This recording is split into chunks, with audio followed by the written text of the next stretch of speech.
I got to tell you, I love board games. Absolutely love them. Anytime I can play it, I am so in. I am there. I'm playing them. And this man that I get a chance to have a chat to on today's podcast, Luke Holdsworth, loves board games as well. But he's doing something far better than I am with these board games. He's helping people integrate best into society, understand themselves a little better, and give them some incredible confidence as well. We're going to hear how role-playing tabletop games are helping those in the neurodiverse community. Himself is autistic and has had to learn a lot of how he needs to work in society. Luke's going to share his story today. Please do like, rate, review, share this with other people. We'd love to get these stories out to more and more people. Let's have a chat with Luke Holdsworth. G'day, Luke. Hey, mate. Good to be here. It's so wonderful to have you with us. And Spectrum Quest is, and I'm reading literally off your website, encourages young autistic and neurodiverse people to develop greater confidence in social and communication skills through evidence-based, face-to-face group tabletop role-playing game sessions, which I love. I mean, I know it's a little long when you read it out, but it doesn't feel as long when you read it on me. But just an incredible idea. How long have you been running this?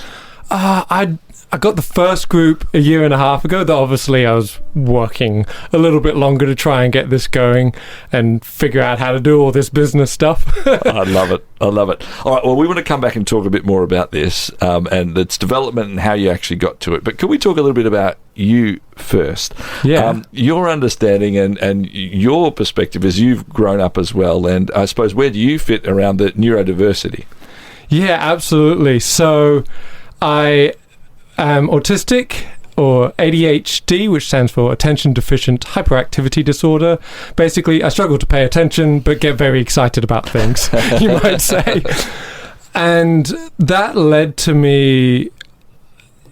It did lead to some challenges in life. I struggled to communicate well. I struggled to understand people. I was very, very literal in my understanding of people and what people were saying. Though I'd say I had a good group of friends, I'd say I had very good parents, my dad personally, yes. And they really helped me out over the years. I think a good example of, I think that summarizes my challenges, there was one time where my sister was in the kitchen and she was singing. And this young autistic child, about 10 to 12 years old at the time, thought to themselves, man, what beautiful singing. Man, I want to encourage my sister in her singing. And so I said, sister, you should take singing lessons.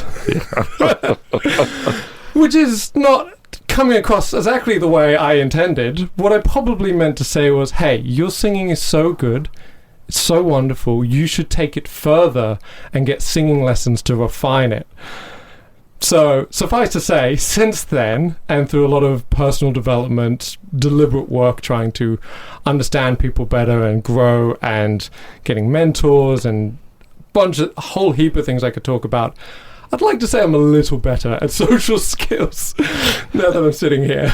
But it's also something that from 15, 20 years ago was not talked about in the general conversations as much as it is now as well. And so that's a remarkable credit to you.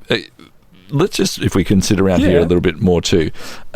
The way you even framed it, it feels like to me the fact that, here it is, this is how your brain is. Like it wasn't a choice, this is what your brain is. And so you had to almost learn another language even when it comes to social interaction, right? Like not to take it literally. So how did you actually even go through that process of going, when am I supposed to take what Clayton says literally? When am I supposed to not take it literally? How am I supposed to interact? Like that feels like a lot of incredible work that you're doing in your brain. Some of it just takes time. Some of it comes through experience. I think there's the phrase, wisdom comes with age, but I disagree. Experience comes with age, and our processing of those experiences gives us wisdom, hopefully. Yes. I would say, how did I develop and grow those things? I think some of my mindset was the belief that I could grow, and that in of itself served me. So I held my autistic belief about myself with open hands together. So palms up, if for those listening and want to imagine, instead of gripping it, right, closed hands. Every challenge that I face, and don't get me wrong, I still get overstimulated at times. I still occasionally miss what people are saying and don't always understand the nuance. I'm not perfect. But I always held those things that are typically quote-unquote autistic with an open hand and going, hey, what if this can change? What if this can improve? And I'd also say a lot of credit goes to the people around me. Parents, for one. Absolutely my parents, for one. They taught me how to love the stranger, I would say, and a lot of appreciating different cultures. My friends at school accepting this awkward autistic kid. A course I did a number of years ago called Next, to give credit to those guys. They really fed into my life a lot and helped me grow and understand myself a lot better. So a lot of people around me who just fed in and accepted me as I was, while also giving me the space to be like, okay, I'm going to push myself. I want to grow. I'm going to read books and listen to podcasts. Yeah. I think that's a lot of where the support came from and the growth and such. Yeah. Now, you've got, multiple qualifications, one around, Certificate 4 in disability, and you've worked a lot with those who are autistic, other neurodiversity areas. You also have a diploma in game design as well, and so these things were a big part of what Spectrum Quest is. Before we get to Spectrum Quest, let's just talk a little bit more around this, the idea of game as well. Was this always part of your growing up, that games and being involved in those sort of ideas was a big part of your world? 110%. I grew up playing like role-playing games on the computer, like this fantasy role-playing game. I also played tabletop role-playing games with friends, like arguably since primary school, with a particular friend of mine way back in the day. And then I loved trying to program games. And even when I was younger, even though I felt like I didn't fully understand people and I was trying to get my head around that, I did find it very interesting trying to understand how people experience game design, experience the process of interacting with each other through that game and the narratives that come around that.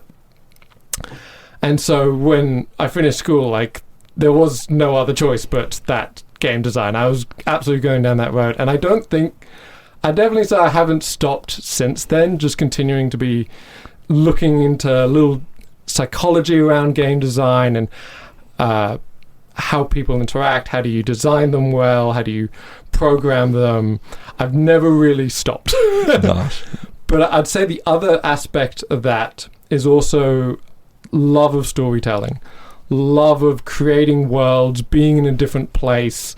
There's definite times where one of the fantasy games I'd play on the computer called Icewind Dale, and there's this particular scene where you're taking your characters and you're trying to get to basically this bridge that the enemy's trying to destroy, and there's this whole army there, heaps and heaps of enemies, and they set the scene up, they do this little intro, and I remember getting absolute goosebumps after the intro. They're saying, okay, we've got to destroy the bridge, they're coming, we can't stop them, let's just break this down so they can't get support and whatnot.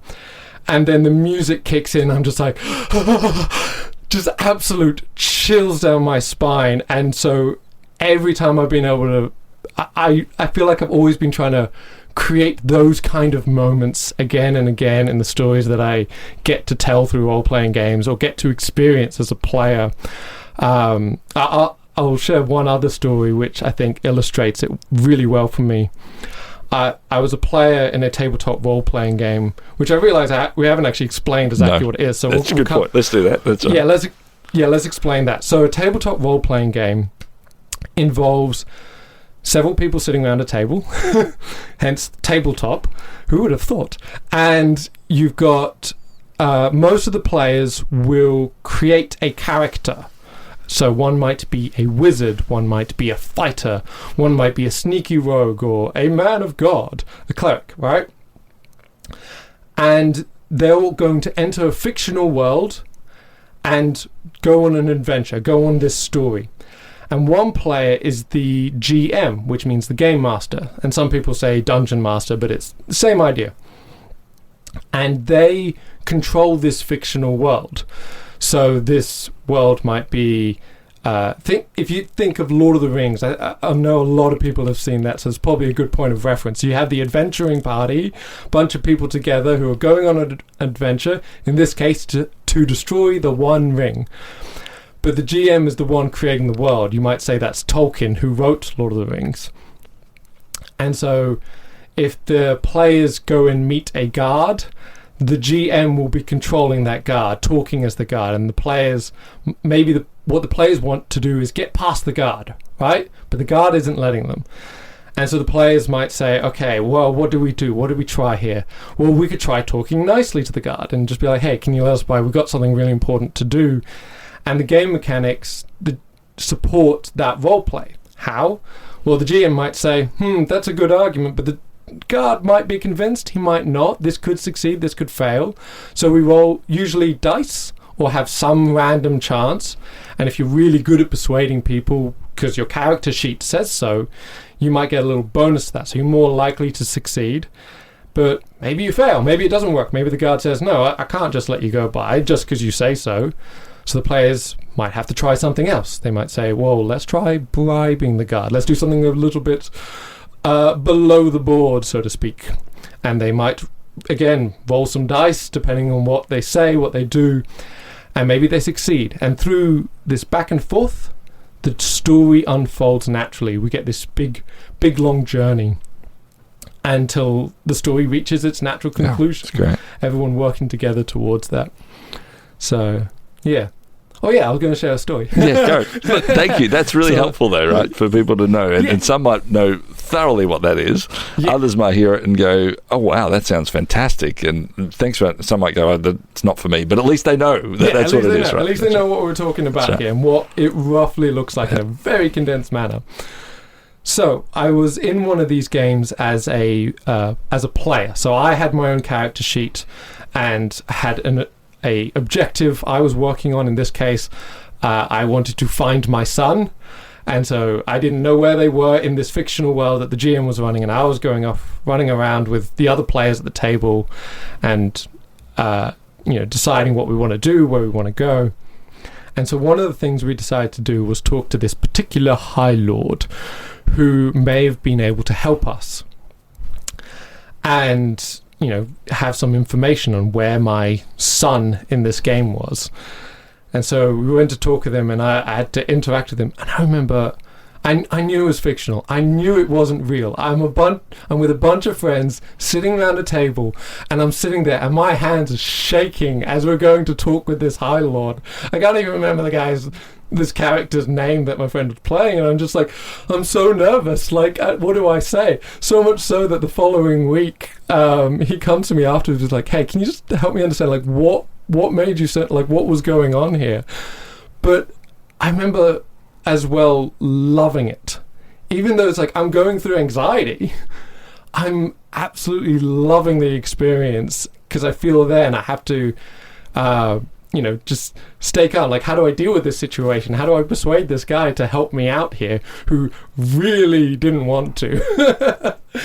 So it's so fun. Yeah, so I love fun. that. We're going to combine these various parts of Luke's world in a couple of minutes' time as we talk specifically about Spectrum Quest. How did he take his own experience, his understanding, his expertise around game play, his love of this, and say, actually, you know what, I think I might be able to help other people go through different experiences, especially if they have a neurodiverse approach to life. So we're going to talk more about that next here on Towards Understanding. Share your brand, your event, your message across 90 Christian radio stations and major cities in Australia and New Zealand by sponsoring Towards Understanding, hosted by Clayton Bielen. More than 210,000 people tune into Towards Understanding each week, and with just one sponsorship, you'll reach this immense engaged audience. Find out more about this exciting and unique opportunity now on the sponsorship page at positivemedia.com.au. The founder of Spectrum Quest, Luke Holdsworth. Luke, it's good to have you in, and we've been hearing a bit of your story as you've talked about living with autism and your understanding and love of games, especially role-playing games. Mm-hmm. You've done a lot of research and study in both areas of those parts of the world, and you eventually got to a point where you thought, you know what, I actually think my experiences of going through role-playing games and what that's taught me in my world and living with autism might help others. When was that moment that you went, actually, this might all be working together for a different purpose? It's a lot of things coming together and lining up real nicely. So, obviously, I was mentioning before, loved game design, loved trying to understand how people interact with games and how it affects them and the positive impact it can have. I love telling stories. I love neurodiverse people, being neurodiverse myself and having done a lot of work with neurodiverse people, particularly over the last 5 or 6 years, I'd say. And there was also a part of me that really desired to have a positive impact on the world, one way or another. Right, I love game design, but I'm also going how do I positively influence the world? How do I, even if it's not necessarily leaving a mark, but leaving people better off than where I found it? And I must say that the big part of that is who you are. It also comes out of your Christian faith belief as well. And sure. This is not actually something that is a sort of a Christian in that sense. It's for anybody, any walk of life. But I'd imagine from what I know of you that was also a big part of why you wanted to make that difference. Oh, for sure. There's this part of me going, when I get to heaven, God, what did I do to bring about the kingdom of God? I'm sure God's not standing there in a condemnation kind of way, but more of a, there's a phrase, there's a line in the Bible where we will be caught up with him in the clouds. And without diving into a theological discussion, what I understand that to mean is we get to show God when we're reunited with him, hey, look, check out what we've done. Nice. Check it out. Look, I did this here, planted this garden, I did this, I did that. Help make this world a better place and bring about the kingdom of God. And I definitely would say that was a big drive of I want to get to go to God and be like, hey, check it out. I did some good. I did it. And that's great. To be excited with God about that. I love that. Anyway, sorry, so I interrupted, but back to this. It's all part of that. So you want to make a difference, and so then what happened from there? So it was, I think this idea had been stewing on my mind for a very long time. The earliest recollection of this specific idea I can have, I think it was on a train on the way to class for my diploma in games. So this would be 2014, 2015. So way back. And I just had the idea at the back of my mind. And I was still playing role-playing games, but I was like, I don't know if I could do that, maybe. And then grew a lot, had a lot of personal development, increased my ability to engage with the world around me. And then I heard about I think it's 5 years ago, it's hard to remember, I heard about there was research actually saying, hey, role-playing games can help people. There's a lot of what's the word, colloquial, when people, a lot of stories going around of people anecdotal. Anecdotal, that's the word, thank you. So there's a lot of anecdotal evidence as well, and I'm going, wait, this can actually help people, there's evidence behind it as well, backing it.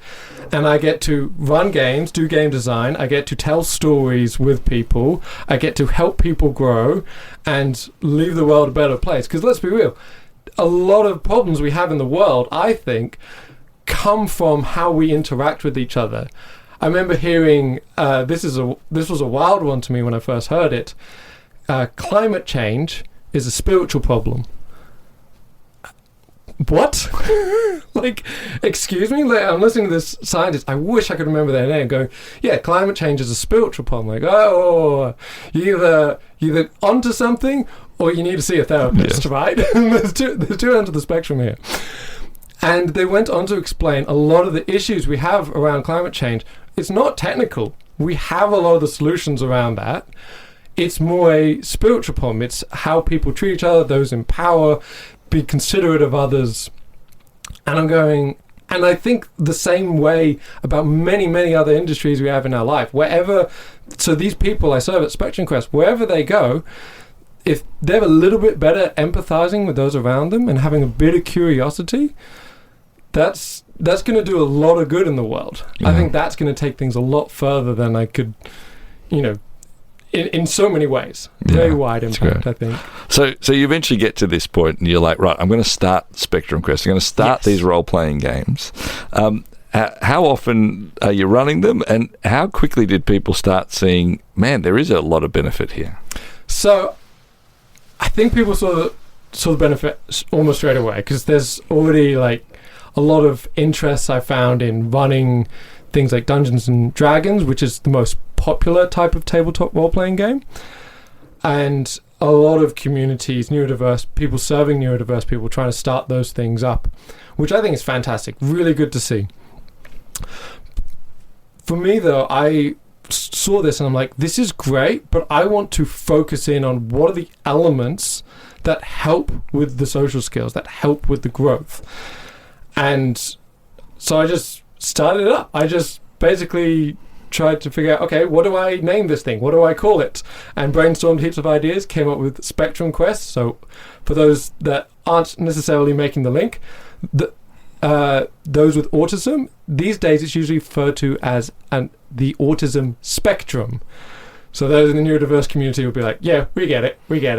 And then quest is a little bit on the nose of you're going on a quest in these role-playing games. And then had some friend help me design the logo, all the basic business boring stuff that comes with setting it up.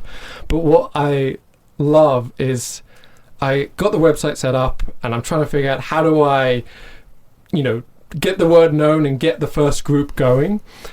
And these people, where I run some games now, they reached out to me. The guys at the gaming arena, one of their staff found the website and was like, hey, saw your website, thought what you were doing really cool. Do you want to run games at the gaming arena? And I was like, yeah, sure. I've got a location. Fantastic. This works out great. Cool. Let's put that on the website. These time slots here. Work it all out. Right. Need people. And then I get one application come in and I'm like, fantastic. I have my first application. Very exciting. And then I connect with them and talk with them and they ask me like, hey Luke, so like how many people are, what's needed to get this started? I'm like, well, we need at least like 4 to 6 people ideally because it doesn't really work with one person. It's not really designed for that. And they're like, okay, I'll take care of it. I'm like, okay. And then like within 2 weeks later, they'd gotten 5 other people to sign up. And I'm like, oh, okay, cool, let's get a group going. And so I'm quickly trying to finish up all the other business side of things, all the other paperwork that I need to do, and the code of conduct, which I'd started on. I was like, right, I need to get that done ASAP, and all this stuff. And it just kind of got going. And it's just been going since then. They just shared the word a little bit, and it was so fun. So good. What I love as well, as I was reading about too, that it's even NDIS sort of fundable because it's all about, back to what you said, the aim is actually how do we do capacity building for people? How do people understand that, which is wonderful. So nowadays, how often are you running this? How many times a week is this running? And then I want to hear a couple of the stories without not sharing people's names, understand that, but some of the impact. So could you start with how often are you running these now and how popular have these become? So running them basically every week during the term. So the session will be about 2 hours long for younger groups, and if it's an older group that can focus a bit more, we just bump it up to 2.5 hours so we can just do a little bit more of the adventure. And you're running different locations? Yeah, 2 locations at the moment. We have some in Coburg North at the gaming arena. Those guys have been great. I've got 2 groups going there. And in Box Hill, Box Hill Baptist has been very kind enough to give us some space there to run the games. That's wonderful. Yeah, great. Now they are just all Melbourne-based at the moment, and so we understand this radio program, is going around Australia and New Zealand, and so understand that it's not about actually getting everybody to this, but we wanted to talk about the topic as a whole and the opportunities that you're actually seeing around that. So let's actually do a bit of that. So again, without saying people's names, as you've gone into this, you've gone, well, I want to help people. Are there stories that you can share, again, de-identified, that of people who have been better off because they've gone through this process? Absolutely. So let's break down a little bit of why role-playing games can really help with social skills. Just on the surface level, without me getting too nerdy on the specifics here. A large part of it comes down to you basically get to practice social skills in a safe space. You get to experiment and try stuff. So if we go back to that, I think I mentioned in the first half an example of the players meeting a guard, and we want to get past this guard. How do we get past this guard? Well, they can try multiple things. They can try just asking the guard nicely. That might work. That might not. Or they might try bribing the guard, or they might try sneaking past the guard, or maybe they just go, stuff it, we're going to fight the guard, right? It is a role-playing, there is combat mechanics in a lot of role-playing games. But the thing is that I love about it is the outcome is not based necessarily on how well you can actually do those social skills, how well you can perform them, because it comes back to the dice. So the player might say, want some money? It's not very good persuasion, right? But hey, you're role-playing a character who might actually be really good at persuading. And so you roll the dice, you get your bonus because you're good at it, and the guard maybe lets you pass. And so but what you've still done is practice the thing you need to say. You still practiced doing the thing of talking with this stranger and figuring out, how do I say something to this stranger I've never met before, this guard, and persuade them to let me go by. And so everything else that comes after that, all the technical details, which I'll hold off for the moment. I get very excited about this. That's all built off of that. You're practicing these things in a low-risk space. So, one of my favorite moments, I have a few stories that come to mind. I had a player who their character had a pet dinosaur, and during this particular combat, their dinosaur was fighting one enemy here while they were off somewhere else. And their pet dinosaur who's fighting alongside them was taking a bit too much damage and was risking going down. And another player potentially could have helped, and didn't quite do the same actions, and it didn't go well, basically. And they were quite frustrated over this, and understandably, I think there's some space to say, yeah, that other player could have helped things not go so badly for the little dinosaur when they asked. And I could see them sitting down, getting frustrated and being like, Dad, this didn't work out the way I wanted. But choosing to try and remain calm and just choosing to be like, you know what? It's like, they still expressed their need. They still said, hey, I'm a little bit frustrated that you didn't do anything here. Like, you could have changed this, and now there's consequences. And I didn't pull the punches. I'm like, no, they're down. They're injured for the next adventure, and they need to recover, and they can't join you because they got too injured in the fight. I'm not pulling the punch. But they still remained calm in that frustration, in that annoyance, and seeing them practice that, because it's something that's not actually real. Like, they didn't actually lose a pet dog or something like that. Yeah. It's not real. So I think that probably made it a lot easier for them to go, stay calm. So hopefully, in real life, when something, hopefully nothing too tragic happens in their life, but let's be real, the world can be rough sometimes.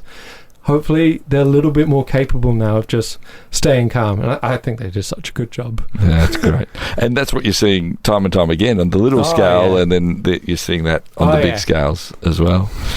It really is just a wonderful thing that you're doing, and I'm so glad that we could highlight it on the program today as well, Luke. And I'm imagining, we're out of time, but in terms of what you hope to see out of this, I'd imagine that you're obviously more impact, people understanding more. I'd imagine you'd be hoping that other people around the country and around our region would run these sorts of things in other places as well. Absolutely. Yeah. And you don't need to be like a professional, like having studied this.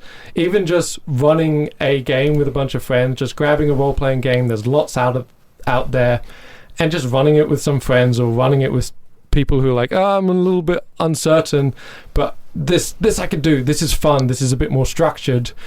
So let's just have some fun and play it. That's going to help people. They're still going to help people. Yeah, I love that. If people want to get involved to say, hey, look, could you help me run one of these? Are you open to that sort of idea and to help people, as in, someone in Perth's listening or someone in Darwin's listening and saying, hey, how do I do that? Are you open for having a conversation? Absolutely.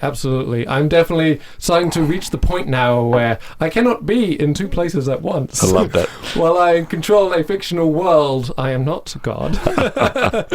Well, if you want to get in touch with Luke about how you might be able to help your community, spectrumquest.com.au is his website, spectrumquest.com.au. Luke, thank you so much for coming in. Thank you for having a chat to us, and we wish you all the best with Spectrum Quest. Thank you so much. It's been an absolute pleasure. Luke Holdsworth, my guest here on Towards Understanding.